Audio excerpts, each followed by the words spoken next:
Olá pessoal, sejam muito bem-vindos a mais um vídeo aqui do canal e o assunto que nós vamos falar hoje é sobre cultura. Reparem só neste dado. Os especialistas eles afirmam que quase 70% das negociações comerciais elas fracassam devido à falta de conhecimento da cultura dos clientes, da cultura daquele povo, daquela região, daquela sociedade com quem nós estamos negociando. E isso é assustador, não é verdade? Mas afinal, o que é uma cultura? A cultura é um conjunto de normas que são adquiridas, normas que são fundamentadas, que viram atitudes, que fazem parte dos valores, das percepções de uma determinada sociedade, de uma determinada região, país. E no decorrer deste vídeo nós vamos falar sobre 5 pontos de atenção para que os negócios não se percam por aí.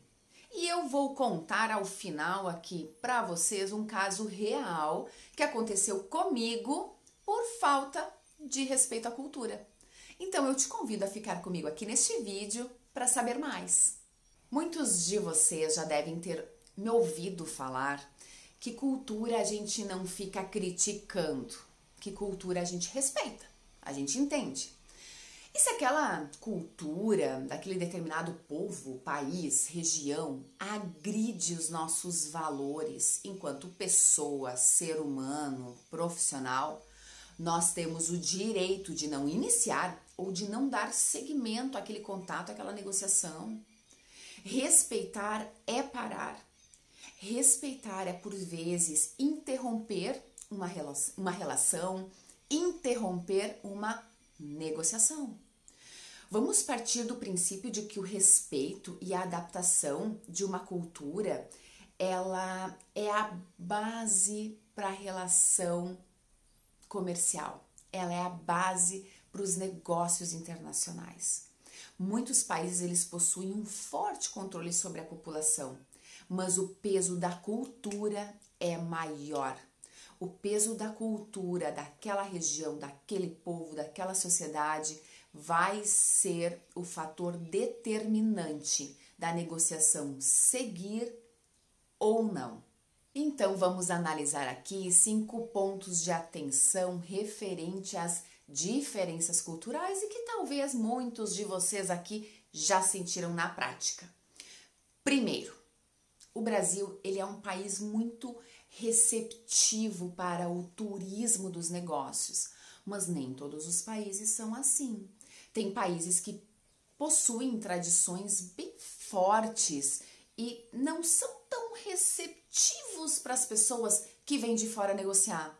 Então é importante saber como que é a recepção também daquele país, daquela região, daquela sociedade para os negócios, antes mesmo de viajar, antes mesmo de contatar alguém, um possível cliente, um possível fornecedor naquele determinado país. Segundo, o famoso jeitinho brasileiro, o que às vezes parece engraçado, acaba incomodando muitas outras culturas, pois nem sempre esse jeitinho para uma negociação é permitido. Nós precisamos ter uma maior atenção aos acordos e às responsabilidades entre as partes. Seguir o que foi acordado sem jeitinho para viabilizar ou flexibilizar. Nós não precisamos perder o nosso jeito de ser, a nossa forma de ser. O que nós precisamos é ter cuidado para não agredir a forma do outro, a cultura do outro. Terceiro, atenção ao cumprimento de prazos, horários, aos pontos, às decisões que ficaram acordadas. Países como a Alemanha e a Inglaterra são extremamente criteriosos com prazos e com horários. Quando a gente fala de uma operação de comércio exterior, nós sabemos que existem muitos envolvidos, muitas partes envolvidas, muitos intervenientes, mas é importante que o que foi acordado seja cumprido, ou no mínimo informado com antecedência se algum ajuste passar a ser necessário.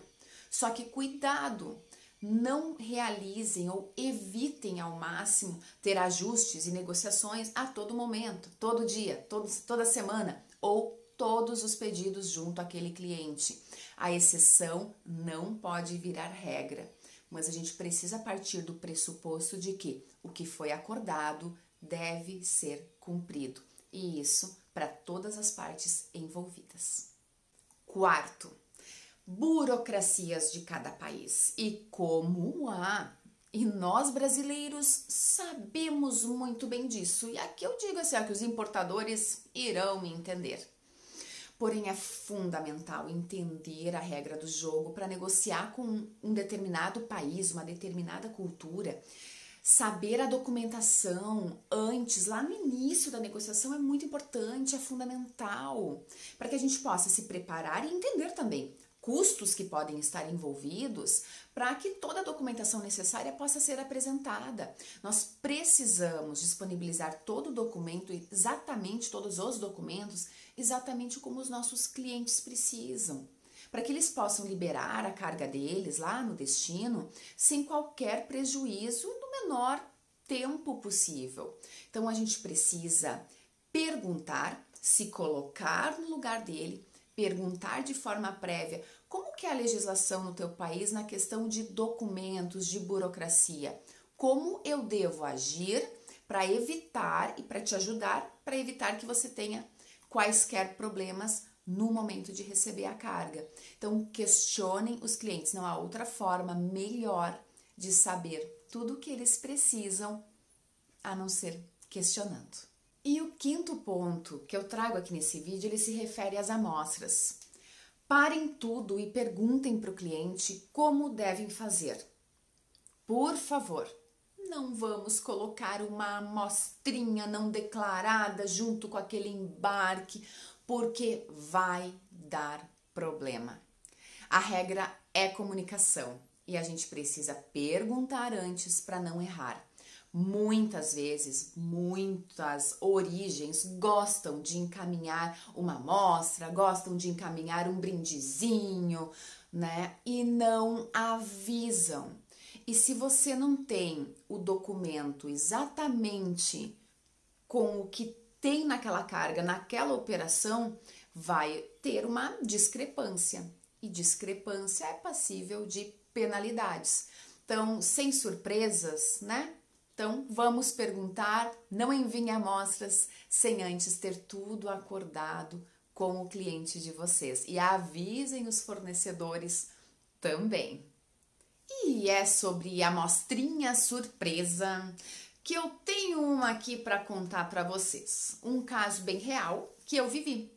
Mas antes disso, eu quero saber se vocês estão gostando do vídeo, estão gostando do conteúdo. Se sim, eu peço que deixem o seu like, curtem, comentem, compartilhem entre seus pares. Eu peço a tua ajuda para que este conteúdo possa chegar ao máximo de pessoas possíveis.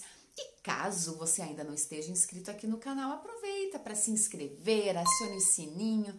Assim, a cada novo conteúdo compartilhado aqui, você vai ser notificado e não vai perder nada. Pois bem, deixa eu contar aqui essa historinha bem real que eu vivi. Eu estava aguardando uma importação chegar, daquelas bem urgentes, sabem? Daquelas que a gente ouve a frase a cada 5 minutos. A fábrica vai parar. Pois bem, a importação chegou no prazo correto, mas era urgente e a fábrica ela ia parar.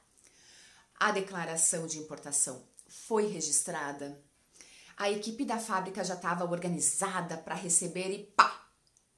Canal vermelho. Ok?